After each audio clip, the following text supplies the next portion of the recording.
رب اشرح لی صدری ویسر لی امری واحلل عقدۃ من لسانی یفقہوا قولی۔ محترم سامعین کرام، دنیا کی حیثیت اس کا آج پارٹ 3 آپ کے سامنے میں پیش کر رہا ہوں۔ پارٹ 1 اور پارٹ 2 کو آپ نے سماعت فرمایا ہوگا۔ میں نے گزشتہ خطاب میں آپ کو یہ بتانے کی کوشش کی تھی کہ دنیا کی حیثیت کیا ہے اور دنیا کو ہمیں کس طرح استعمال کرنا ہے اور کتنا استعمال کرنا ہے اور اس کی کیا نوعیت اور اس کی کیا شکل ہے، اور دنیا سے ہمیں کتنا دل لگانا ہے۔ یہ چیزیں میں نے آپ کے سامنے رکھی تھیں اور کئی مثالوں سے میں نے آپ کو سمجھانے کی کوشش کی تھی۔ ٹوائلٹ کی بھی مثال دی تھی کہ جس طرح انسان اپنا مکان بناتا ہے اور گھر بناتا ہے تو ساتھ میں ایک باتھ روم، ایک ٹوائلٹ بھی بناتا ہے۔ وہ اس کی زندگی کا ایک حصہ ہے، لیکن 24 گھنٹے وہ ٹوائلٹ میں نہیں بیٹھا رہتا ہے، باتھ روم میں نہیں بیٹھتا ہے، ضرورت کے تحت اس کو استعمال کرتا ہے اور پھر وہ اپنے روم میں جہاں وہ ریسٹ کرتا ہے اور آرام کرتا ہے وہاں وہ آ جاتا ہے اور وہیں رہتا ہے۔ تو ٹوائلٹ، باتھ روم یہ ہماری زندگی کا ایک حصہ ہے، لیکن اس کو اپنے دل میں بٹھا لینا اور اس سے دل لگا لینا ایسا ہوتا نہیں ہے۔ اسی طریقے سے زندگی ہمیں یہ دی گئی ہے اور دنیا میں ہم بھیجے گئے ہیں، تو دنیا بھی ہماری جو ہے وہ زندگی کا ایک پارٹ ہے، لیکن ہمارا آخری اور اصل جو گھر ہے وہ آخرت ہے، اور اسی کے لیے ہمیں تیاری کرنا ہے۔ مختلف زاویوں سے اور مختلف پہلوؤں سے میں نے آپ کو سمجھایا تھا اور بات آپ کے سامنے رکھی تھی اور وہ آپ کے سمجھ میں آئی ہوگی۔ آج اسی کے چند اور پہلو آپ کے سامنے رکھنا چاہتا ہوں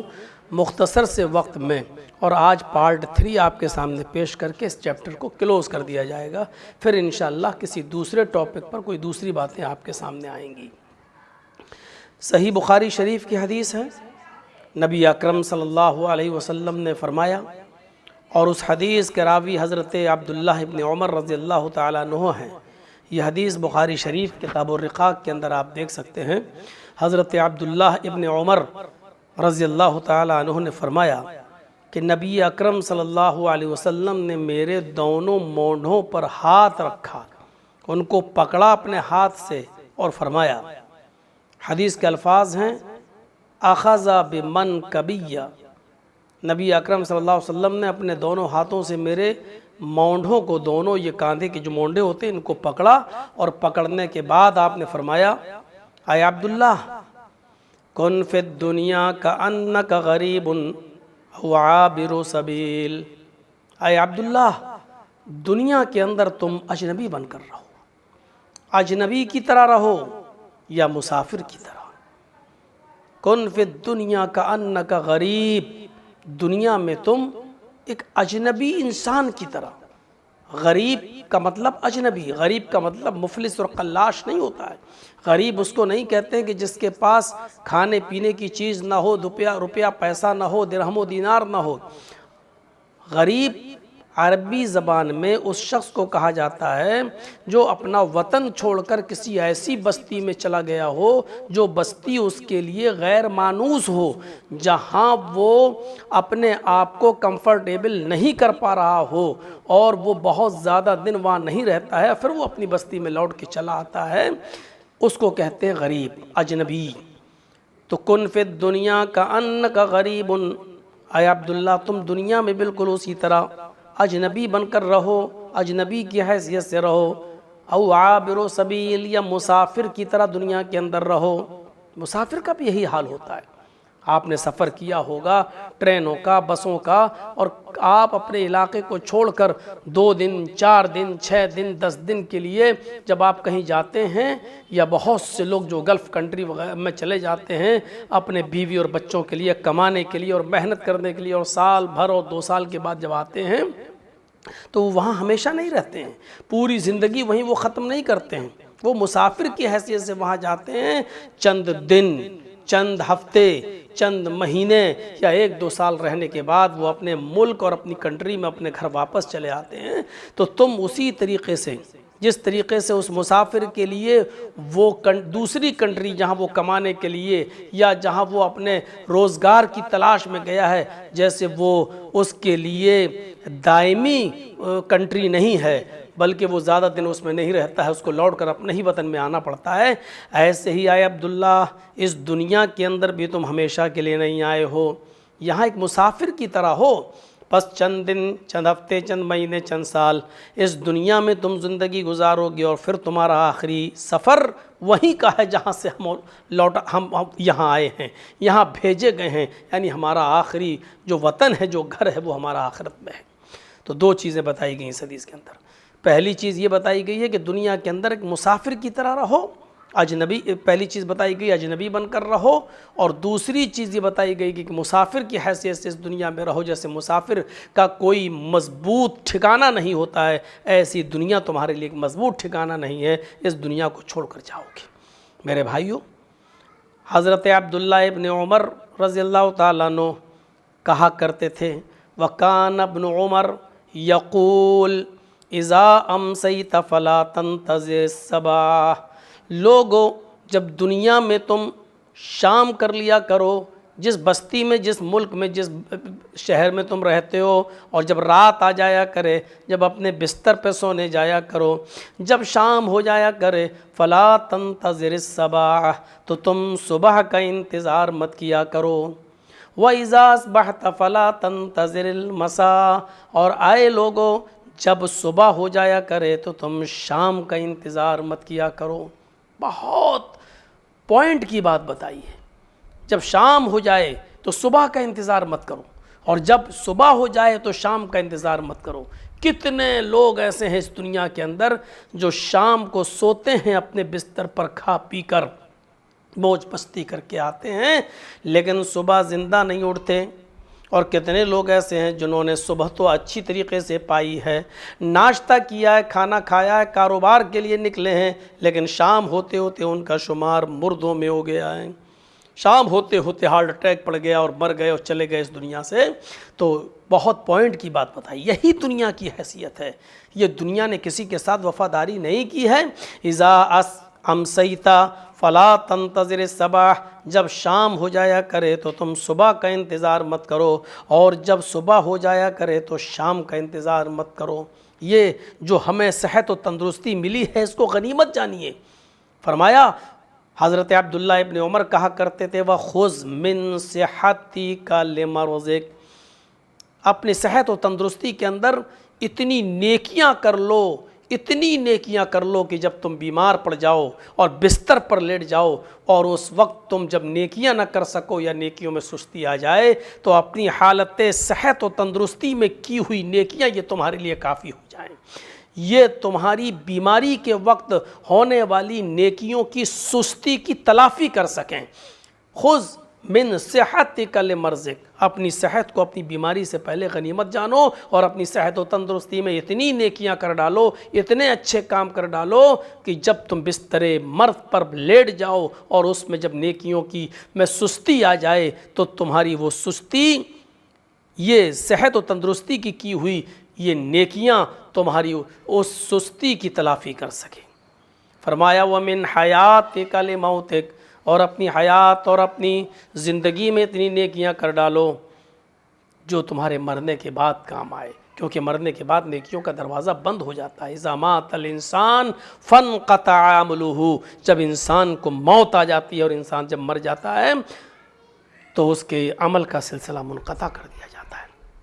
اس لیے جتنی بھی جو زندگی ہمیں اللہ تبارک و تعالیٰ نے دی ہے، اس دنیا کے اندر اس کو غنیمت جانتے ہوئے نیک کاموں میں ہم آگے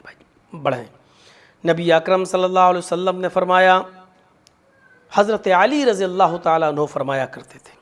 حضرت علی رضی اللہ تعالیٰ عنہ کا یہ قول، حضرت علی رضی اللہ تعالیٰ عنہ فرمایا کرتے تھے ارتحلت الدنیا مدبرتن، لوگوں یہ دنیا پیٹھ پھیر کر جا رہی ہے۔ ہم دنیا کو بہت اہمیت دے رہے ہیں آج، لیکن دنیا کے سلسلے میں حضرت علی رضی اللہ تعالیٰ عنہ نے کیا فرمایا، ارتحلت الدنیا مدبرتن، یہ دنیا دھیرے دھیرے تمہیں پیٹھ دکھا رہی ہے، پیٹھ دکھا کر تمہیں پیچھے چھوڑ کے جا رہی ہے۔ وارتحلت الآخرۃ، وارتحلت الآخرۃ مقبلتن، اور آخرت آ رہی ہے، آخرت تمہارے سامنے آنے والی ہے، یعنی آخرت قریب ہو رہی ہے، اور دنیا جو ہے پیٹھ دکھا کر بھاگ رہی ہے۔ دیکھیے ایک ایک جملے میں کتنی عبرت ہے اور کتنی موعظت ہے اور کتنی نصیحت ہے، اگر ہم اس پر غور کریں۔ ارتحلت الدنیا، جس دنیا کے لیے ہم کماتے ہیں اور کھاتے ہیں اور پی رہے ہیں اور اس دنیا کو سب کچھ سمجھ رہے ہیں، یہ دنیا ہمیں پیٹھ دکھا کر بھاگ رہی ہے، یہ دنیا ہمیں چھوڑ کر جا رہی ہے۔ وارتحلت الآخرۃ مقبلتن، اور آخرت ہمارے سامنے آ رہی ہے، آنے والی وہی چیز ہے، اور وہی چیز ایسی ہے جس میں ہمیں ہمیشہ رہنا ہے، تو ظاہر ہے کہ جس میں ہمیشگی ہو اس کے لیے ہمیں تیاری کرنی چاہیے۔ ارتحلت الدنیا مدبرتن، دنیا پیٹھ پھر کر بھاگ رہی ہے۔ وارتحلت الآخرۃ مقبلتن، اور آخرت آ رہی ہے۔ اس کے بعد حضرت علی رضی اللہ تعالیٰ عنہ نے فرمایا وَلِكُلِّ وَاحِدَةٍ مِّنْهُمَا بَنُونَ، دنیا اور آخرت دونوں کی اولادیں ہیں۔ وَلِكُلِّ وَاحِدَةٍ مِّنْهُمَا، ان دونوں میں سے ہر ایک کے بیٹے ہیں، ہر ایک کی اولادیں ہیں، یعنی دنیا کی بھی اولادیں ہیں اور آخرت کی بھی اولاد ہیں، دنیا کے بھی بچے ہیں اور آخرت کے بھی بچے ہیں۔ حضرت علی رضی اللہ تعالیٰ عنہ فرمایا کرتے تھے کونوا ابناء الآخرہ ولا تکونوا ابناء الدنیا، لوگو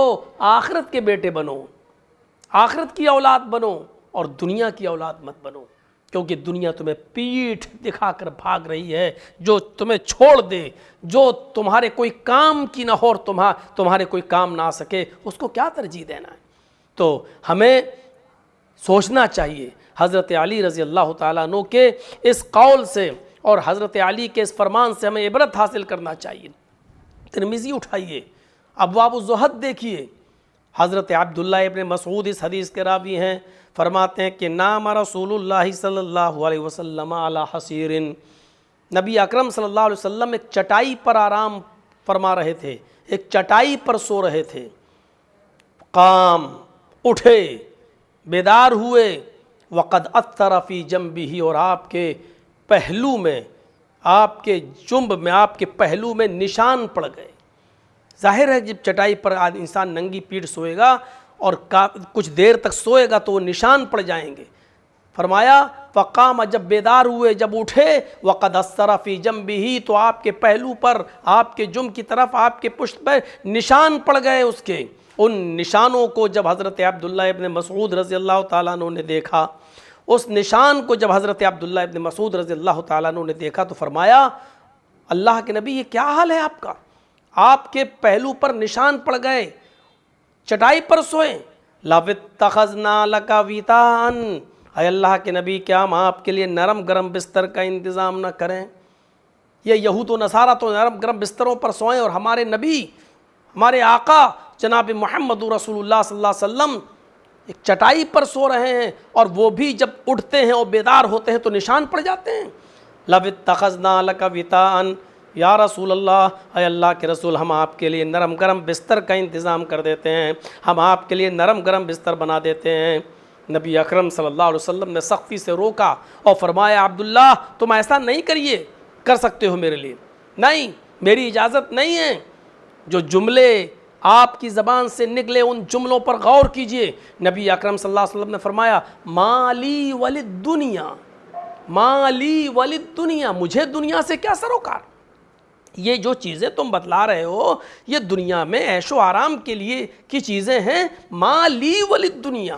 جملوں پر غور کرو۔ ترمذی ابواب الزہد کے الفاظ، مالی وللدنیا، مجھے دنیا سے کیا سروکار؟ کیا ہے دنیا سے میری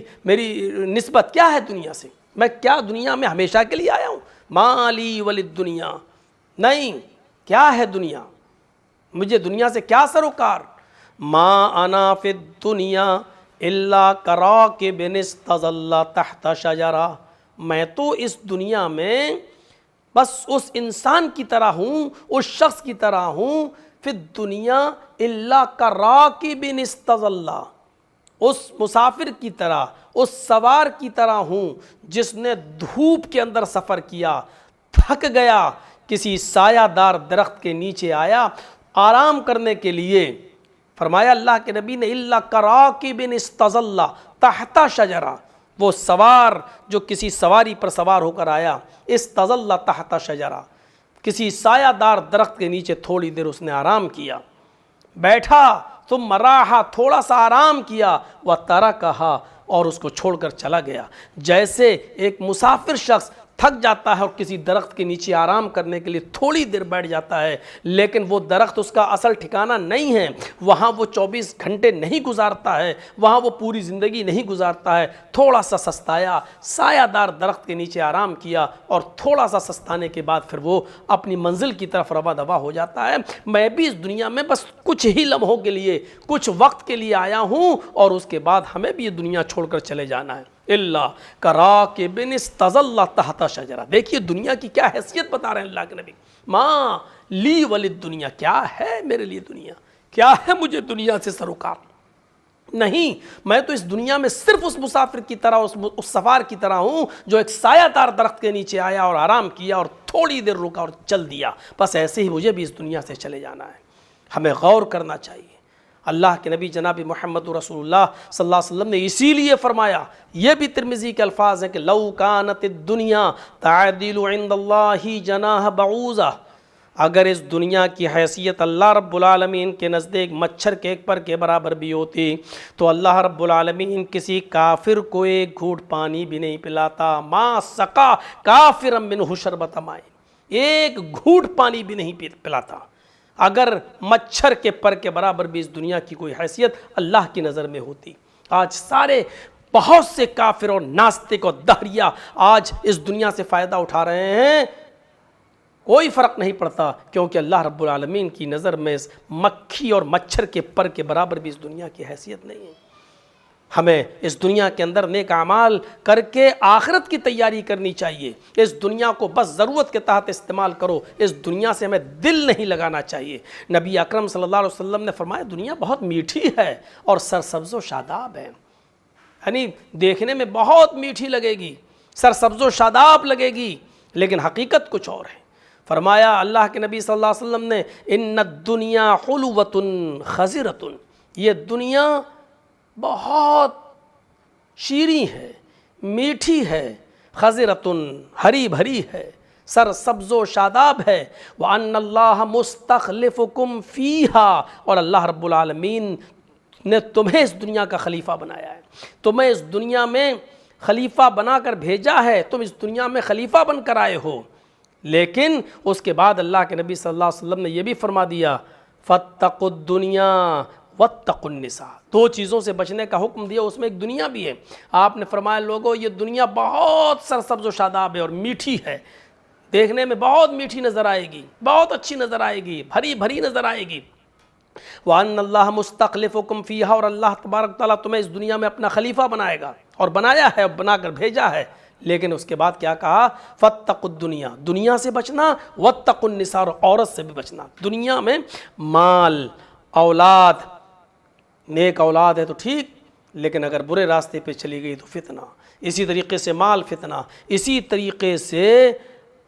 عورتوں کا حسن و جمال، ان کی بے پردگی اور ان کی عیاری و مکاری انسان کو فتنے میں ڈال دیتی ہے، اور انسان